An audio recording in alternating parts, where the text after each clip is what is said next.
adalah memiliki ciri-ciri orang-orang yang berilmu.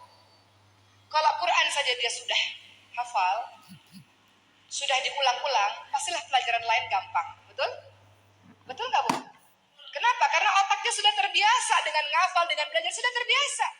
Beberapa waktu yang lalu saya datang ke wisuda sebuah universitas.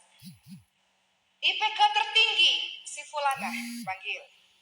Penghafal Quran yang mutin dan 30 juz selesai. Dia lagi orangnya. Penghafal hadis, dia lagi orangnya. Sama orangnya 3 kali berturut-turut dapat hadiah atau prestasi itu. Maju terus dia mendapatkan 3 penghargaan. Artinya apa? Ini cuma salah satu bukti saja. Kalau Al-Quran sudah dikuasai, insya Allah pelajaran-pelajaran yang lain pasti akan mudah. Kenapa? Karena kalau orang sudah hafal, kan otaknya berfungsi nih. Nanti dia harus pulang lagi yang kemarin. Setiap hari. Makanya biasanya ibu-ibu, nenek-nenek, mbak-mbak yang hafal Quran biasanya nggak pikun. Ya, biasanya ingatannya kuat, Masya Allah. Karena setiap hari Quran.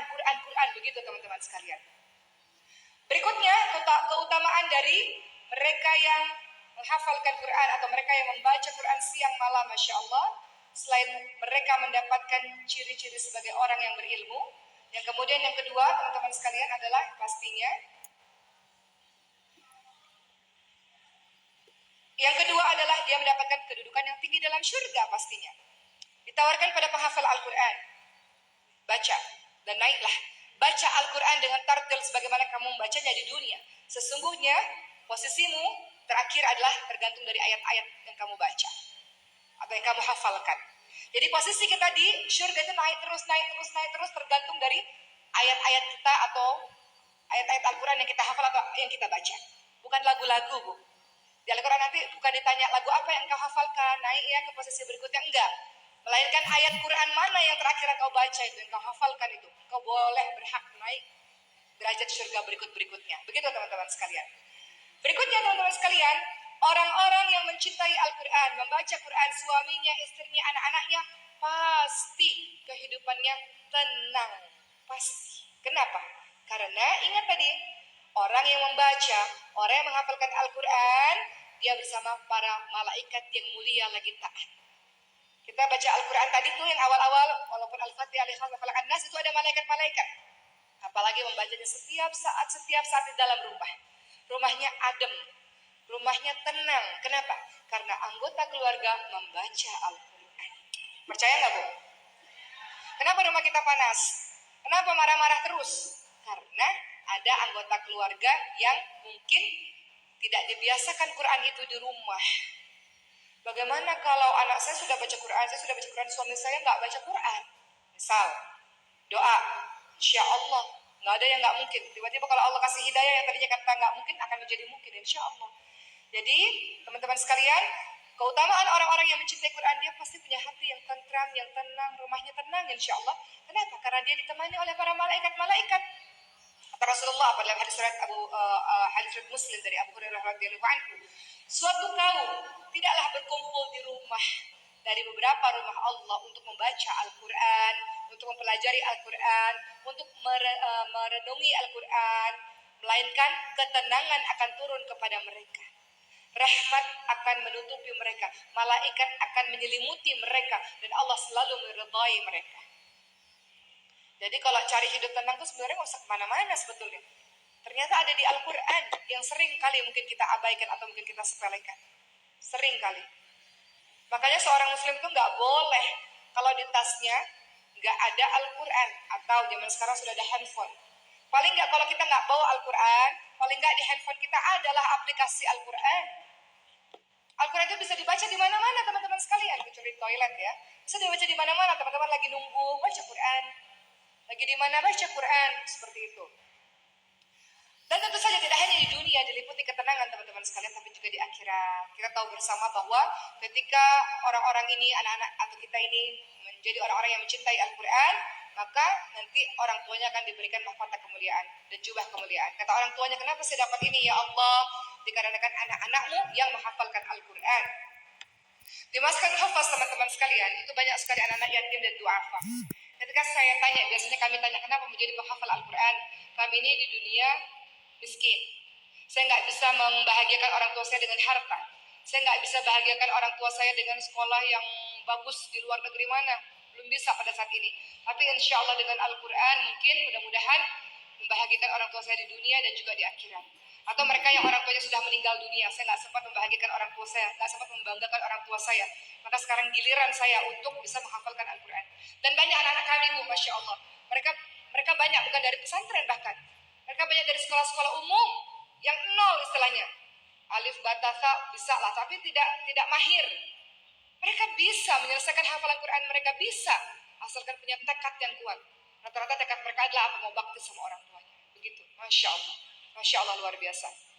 Dan bahkan di pesantren kami itu, Bu, ada nenek, ibu, cucu. Beneran. Nenek itu udah kalau duduk udah pakai kursi, udah nggak bisa duduk di lantai, udah nggak bisa. Masih jadi pelajar Al-Quran. Jadi nggak ada kata malu, nggak ada kata terlambat, nggak ada. Yang salah itu kalau nggak belajar sama sekali, itu yang salah. Jadi mohon ibu-ibu sekalian, teman-teman sekalian, untuk kita dan anak-anak kita, sebelum kita kirim anak kita sekolah di kota ini, kota itu, luar negeri ini, luar negeri itu, pastikan dia mahir, dia fasih dengan Qurannya. Pastikan kalau terjadi apa-apa muncul di kepalanya ayat-ayat Al-Quran. Kalau dia membuat dosa ini itu muncul ayat Al-Quran di kepalanya. Pastikan itu untuk anak-anak kita, untuk menyelamatkan mereka. Dan untuk menyelamatkan diri kita, kalau kita dekat dengan Quran, bisa menyelamatkan diri kita tentunya. Kemudian tentu saja Al-Quran memberikan syafaat, teman-teman sekalian. Al-Quran itu akan memberikan syafaat, memberikan pertolongan kita di hari akhir. Ya, Al-Quran itu ketika nanti di hari akhir dia datang ke hadapan Allah, kemudian dia katakan begini, ya Allah, gara-gara aku membuatnya tidak tidur di malam hari, aku membuatnya tidak tidur di siang hari, aku membuatnya sibuk, ya Allah. Maka izinkanlah ya Allah, aku memberikan pertolongan syafaat kepadanya, ya Allah. Maka Allah pun mengizinkan Al-Quran memberikan pertolongan kepada mereka yang mencintai Al-Quran. Jadi teman-teman sekalian, nanti di hari akhir, sahabat yang menolong kita siapa? Amal saleh. Salah satunya siapa? Al-Quran. Dia datang dengan wujud yang bagus. Dan kemudian dia minta sama Allah, ya Allah, ridhai dia, ya Allah. Izinkan saya memberikan pertolongan kepadanya, ya Allah. Sebagaimana kita memperjuangkan Al-Quran di muka bumi, Al-Quran pun gantian akan memperjuangkan kita di hari akhir, teman-teman sekalian. Sebagaimana kita menyepelekan Al-Quran di muka bumi, begitu pula di hari akhir dia lupakan kita, dia sepelekan kita. Dia nggak tolong kita. Kenapa? Karena kita nggak dekat dengannya di dunia. Sahabat terbaik Al-Quran. Kita cari Al-Quran sekarang, nanti di akhirat Al-Quran cari kita, teman-teman sekalian. Al-Quran akan cari kita dan kita minta dan kita perlu pertolongan syafaat dari Rasulullah dan juga dari Al-Quran. Begitu teman-teman sekalian. Berikutnya, Al-Quran dalam kehidupan kita tentu saja dia sebagai petunjuk, dia sebagai hidayah. Bagaimana Sayyidina Umar bin Khattab radhiyallahu anhu dulunya adalah bayi perempuan dikubur hidup-hidup, dulunya memusuhi Islam, tapi ketika Al-Quran didengar surah Taha ayat 1-8 oleh beliau, masuk ke dalam jiwa beliau, di saat itu juga masuk Islam secara kafah, dan ketika menjadi seorang muslim yang berhijrah, beliau totalitas dalam belajar. Beliau totalitas dalam melakukan sesuatu untuk agama ini, totalitas teman-teman sekalian. Di luar negeri itu, Bu, kemarin ke luar negeri itu banyak mu'alaf. Dan terkadang mu'alaf itu lebih fasih bahasa Arabnya, fasih Qur'annya. Kenapa? Belajar. Kita ini sudah muslim berapa tahun teman-teman sekalian, dari lahir diajari anak, diajari orang tua kita, sekeliling kita. Sampai hari ini sudah berapa umur kita dan masih juga belum sungguh-sungguh dalam pelajari Al-Quran. Lalu mau kapan teman-teman sekalian?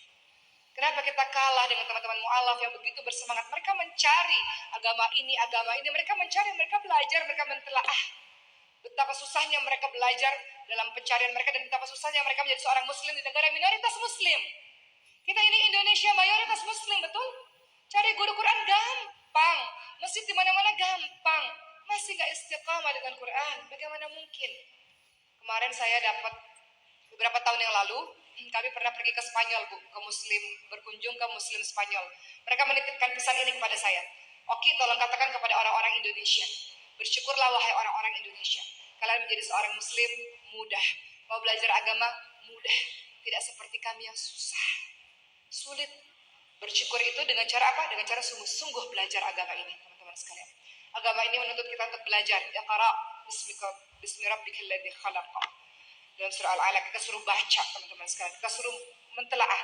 Dan belajar itu tidak hanya usia kecil. Baru sadarnya di usia 40 tahunan, 50 tahunan, enggak apa-apa. Nggak apa-apa. Allah nggak lihat mahirnya kita, enggak. Allah lihat prosesnya kita, teman-teman sekalian. Betul? Allah nggak lihat kamu hafal 30 juz, misalnya, tapi kamu nggak mengamalkan.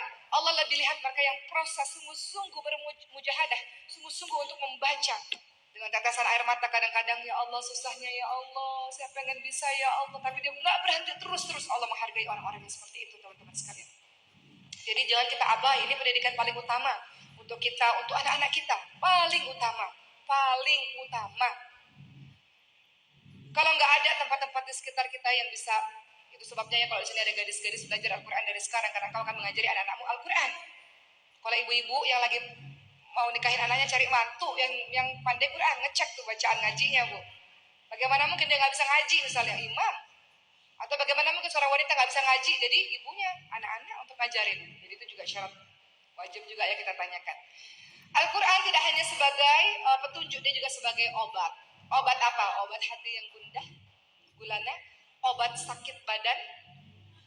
Pernah pada suatu ketika salah seorang sahabat mengatakan, aku meruqyah, aku mengobati orang yang terkena dengan sengatan kalajengking ini dengan surah Al-Fatihah.